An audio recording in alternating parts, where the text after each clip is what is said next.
Hello and welcome to the North New South Wales Sabbath School Commentary. My name is Lawson Walters. I'm a Bible worker and radio host here in the North New South Wales Conference. I'm currently recording from the Faith FM studios here, and we're going to be having a look at Lesson 11, Joseph, Master of Dreams, in this quarter's Sabbath School on Genesis. As I said, I work here for the conference, and it's awesome to be a part of the ministry of the Sabbath School, getting in and discussing and having a look at some of the things that the Bible points out in regards to, this amazing story of Joseph, at least this first half before the next half where we get into his kind of political career. But right now, we're going to pick it up in chapter 37 and start reading from verse 1. It says, "Now Jacob dwelt in the land where his father was a stranger, in the land of Canaan."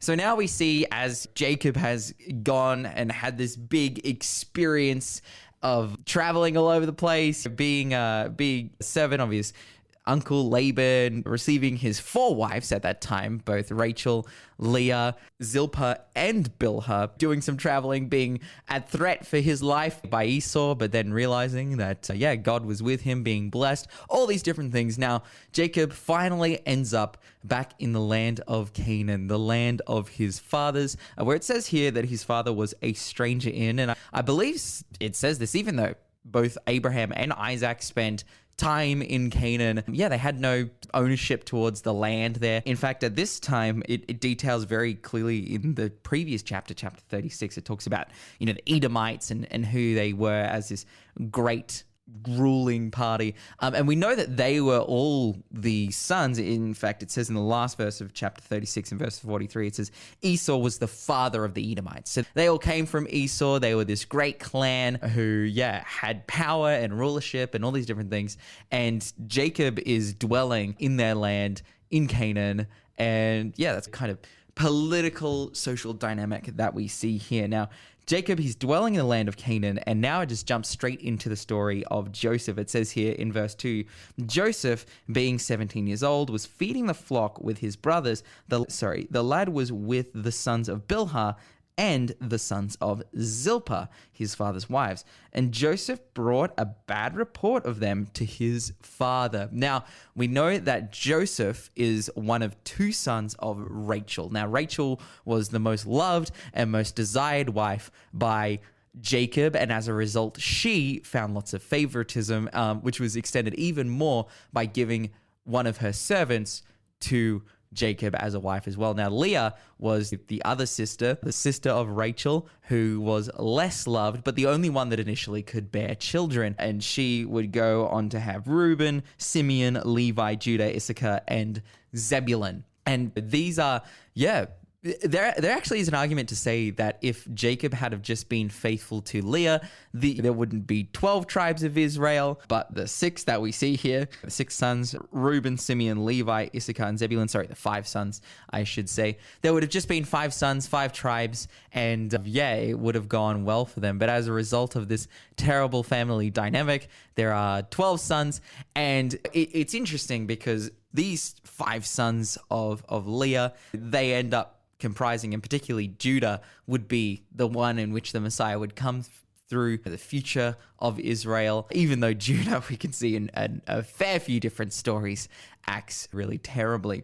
But anyways, so at this point, there are these 5 sons to Leah, and then there are 2 sons to Bilhah. Their names are Dan and Naphtali, and 2 sons to Zilpah, Gad and Asher, along with Benjamin and Joseph, the sons of Rachel. Now, it says here that he's spending time with the sons in the flocks, with the sons of Bilhah and the sons of Zilpah, and that's the people who he gives. It's those sons, Dan, Asher, Gad, and Naphtali. They're the ones that he gives a bad report of to his father, Jacob. Now, this would have already been a pretty difficult situation because of the fact that not only was Jacob more loved than every other son, including the sons of Leah, but these sons are the sons of the servants. So they're not like second class sons. They're almost like third class son. If you got the first class being Joseph and later Benjamin, the second class being the sons of Leah, these guys are like the third tier citizens, the third tier sons, and they're being just like ratted out and snitched on by the younger son who is already favored, we see. As we continue to read on, it says, now Israel loved Jacob loved Joseph more than all of his other children, because he was the son of his old age. Also, he made him a tunic of many colors. So we can see clear favoritism coming out here as a result of Joseph being, again, a son of his old age, but also one of the only sons of Rachel, the wife that Jacob only truly loved. And it's a really sad and unfortunate and terrible dynamic that they have here in the family. But yeah, Joseph's ratting out the third tier sons, and they would be understandably upset, especially as they already see that Joseph receives more love than them. But then Joseph receives a dream. And it says in verse 6, please hear this dream, which I have dreamed. There we were binding the sheaves in the field, and then behold, my sheaf arose and also stood upright, and indeed your sheaf stood all around and bowed down to my sheaf. And his brother said to him, shall you indeed reign over us, or shall you have dominion over us? So they hated him even more for his words. Then he dreamed still another dream and told it to the brothers and said, look, I have had another dream, and this time the sun, the moon, and the 11 stars bowed down to me. So he told this to his father and his brothers, and his father rebuked him and said, what is this that you've dreamed? Shall your mother and I bow down, and your brothers also indeed come and bow down to the earth before you? And his brothers kept on envying him, but his father kept the matter in mind. So we see here, he comes and tells them the dreams. The brothers are understandably envious. And in fact, we see very much that these dreams are in symbols. And when we see the sun and the moon bowing down to Joseph, we see here this indication that not only would it be the brothers, but also Jacob himself and the wife being represented by the moon here. Probably Rachel, his mother. Now, this is like a really heavy situation. He's basically describing the fact that he will rule over all of them, and they are not super stoked. And Jacob rebukes Joseph for this, and he says, as if this will come to pass. But he says, the Bible says he keeps the matter in mind. So essentially, as the Sabbath School points out, there's deep down this invocation of feeling within Jacob that, oh man, maybe this guy's telling the truth. They probably had some familiarity with prophetic dreams at this point already, definitely with their grandfather Abraham. But yeah, it's like, oh man, this could be legit. Now, ultimately, we see then the story progress on. Joseph's brothers go to Shechem. Joseph, where's he asks a stranger where his brothers is, because he's directed by Jacob. Joseph is directed by Jacob to go and find out what they're doing. And he's told, hey, they're in Shechem. And so he starts to make his way there. But then we get to verse 18. It says, now when they saw him afar off, even before he came near to them, they conspired against him to kill him. Then they said to one another, look, this dreamer is coming. Come therefore, let us now kill him and cast him into some pit. And we shall say, some wild beast has devoured him, and we shall see what will become of his dreams. But Reuben heard it, and he delivered him out of their hands and said, hey, let us not kill him. And Reuben said to them, shed no blood, but cast him into this pit, which is in the wilderness, and do not lay a hand on him, that he might be delivered out of their hands, but that he may deliver them out of their hands and bring him back to the father. So Reuben comes up with a plan to actually save Joseph. Now we know that Reuben is one of the sons of Leah. He is the oldest of all the sons. And by this time, something to point out is Joseph is the youngest and he's 17. All of his brothers at this point, we're talking about adults. We're talking about guys in their 20s and 30s. These are all adult men. Yet, it's just a really awful situation that we see taking place here, that they're just so overcome with envy and grief against Joseph that they're going to kill him. But Reuben, as the oldest, and we could probably assume 20s, 30s, something like this, Reuben as the oldest is like, hey, no, we're not going to do this. This isn't going to take place, and as a result sets up a situation in which he can make sure that Joseph stays alive so that he can deliver Joseph back to his father and that he can stay safe. But now Judah actually speaks up, and Judah is just the worst of the sons of Leah. And we're going to be highlighting a bit more of his story as we look in the next chapter as well. But Judah speaks up. They see the Ishmaelites are far off, the clan of, the other son of Abraham. They see that they're rich and increased with goods. And then they see some Midianites, and he's like, hey, why don't we get rich from this? What are we doing just hurting this guy and leaving him in a pit? Why don't we make some money? And he decides and leads the brothers to sell Joseph to the Midianite traders. Yeah, they use the Midianites to be able to sell him to the Ishmaelites for 20 shekels of silver. And I think the big question that comes out of this is like, wow, just can you even believe how far this hatred and grief and envy could go, to the point where they sell him? Now, they don't end up killing him, but they sell him into slavery. And as a result, obviously Reuben is not here when this is going down, because Reuben comes back to get Joseph. But Reuben sees that Joseph wasn't in the pit but sold into slavery, and as a result he tears his clothes and is super upset. And so then they come up with a ruse to trick their father Jacob. They dip his coat in blood. They bring it back to Jacob. They say, hey, we found his coat. And Jacob himself goes into a deep state of mourning and great trouble as a result of this. Now we get down to verse 36, and it says, the Midianites had sold him to Egypt to Potiphar, an officer of Pharaoh and a captain of the guard. And so this would be the beginnings for Joseph here and his life in Egypt as he would start as a slave, he would work his way up, he would then become a prisoner, and we might get to that a little bit later.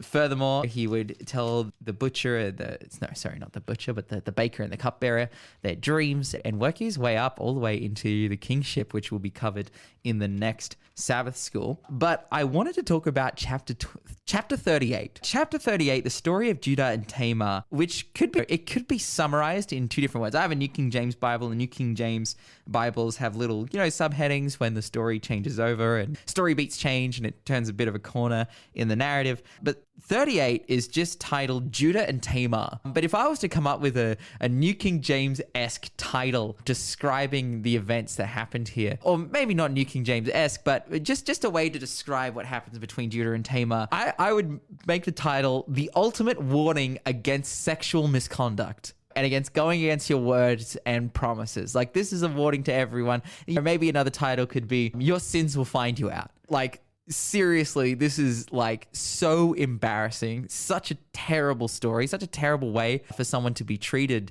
as well in the result of Tamar. But also, it's just, this story is embroiled in sin, in deception, but ultimately comes out to work in God's favor as Tamar becomes the bearer of Perez, the son of Judah.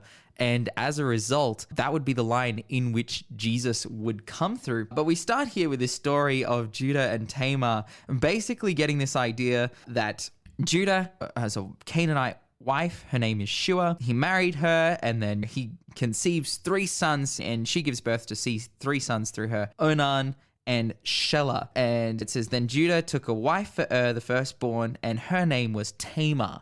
So Judah brings in a wife for and her name is Tamar. But Judah's firstborn, was wicked in the sight of the Lord, and the Lord killed him. So this guy is not acting in the best interest of God's plans for the future. And it just says here wickedness. And so we need to surmise, how is it that he is acting wickedly? And we've seen in previous stories the kind of wickedness that was described in this way, whether it was sodomy, rape, all kinds of just terrible sacrifice, whatever it may be. This guy must be acting in the worst kinds of faith, in the upper echelons of evil, the kind of evil that would get him killed and that would destroy entire cities. And as a result, he loses his life. God sees his heart, sees his obstinance, sees that he is not keen on continuing and furthering God's mission, and at this point has probably committed the unpardonable sin, is probably not willing to repent, and so he dies as a result. And Judah said to Onan, go in and marry your brother's wife, this is verse 8, and be with her, raise up an heir for your brother. But Onan knew that the heir would not be his, and it came to pass, when he went into his brother's wife, he omitted onto the ground, lest he should give an heir to his brother. And the thing which he did displeased the Lord, therefore he killed him also. And so we see again, Onan, in his obstinance, ends up dying at the hand of God. And basically, yeah, again, the situation is not very good. But then verse 11, then Judah said to Tamar, his daughter-in-law, remain a widow in your father's house till my son Shelah is grown. So now there's this last son, Shelah. He's not even a man yet. Yeah, wait until the son is grown and then you will, be with him. Now, it seems as though from the outset that Judah is doing Tamar a solid here. He knows that in this ancient society that widowhood is not a desirable fate. And so he's like, hey, I'll give you Shelah. Now, in the process of time, the daughter of Shua and Judah's wife died, and Judah was comforted and went up to sheep shearers at Timnah, and he found his friend Hira, the Adullamite. And it was told Tamar, saying, look, your father-in-law is going up to Timnah to shear sheep. So she took off her widow's garment, covered herself in a veil, and wrapped herself and sat in an open place which was on the way to Timnah. For she saw that Shelah was grown, and she was not given to him as a wife. So he made this promise. Judah made this promise, but didn't go through on it. And now Tamar sets up to get him. Now, okay, so we're already seeing a web of sin here, a web of terribleness going on. We see that Tamar sets up herself to get Judah as a result of his unfaithfulness to the promise to Tamar. So we see a sin, and that is not being true to his word. That's done by Judah. We see a further sin, which is deception and this terribleness from Tamar. Now, we can also sympathize with Tamar and her situation. We know that she isn't an Israelite. She isn't, she's just a random who's been brought in, but now is being treated very unfairly by this family and in this situation. And she's going to use the means that she knows to get things done in this time, because an injustice has been committed against her, but she is going to further this cycle of injustice by setting herself up as a prostitute. But ultimately, her goal is to try and to obtain, this birthright, not the birthright for herself as she is a woman, but to be looked after by Judah. It says, when Judah saw her, he thought she was a harlot because she had covered her face. Then he turned to her by the way and said, please let me come in to you. For he did not know that she was his daughter-in-law. So she said, what will you give me that you may come into me? And he said, I will send a young goat from the flock. So she said, will you give me a pledge till you send it in? Then he said, what pledge shall I give you? So she said, your signet and your staff that is in your hand. Then he gave them to her and went into her, and she conceived by him. So next we see the next sin here. And so Judah, okay, he's in this position. He's lost his wife. He's upset. He is grieving and reeling, but he turns to the exact thing that he shouldn't. He could set up a decent situation for himself, going to the sheep shearers in Timnah, maybe doing some work out there, getting his mind off it.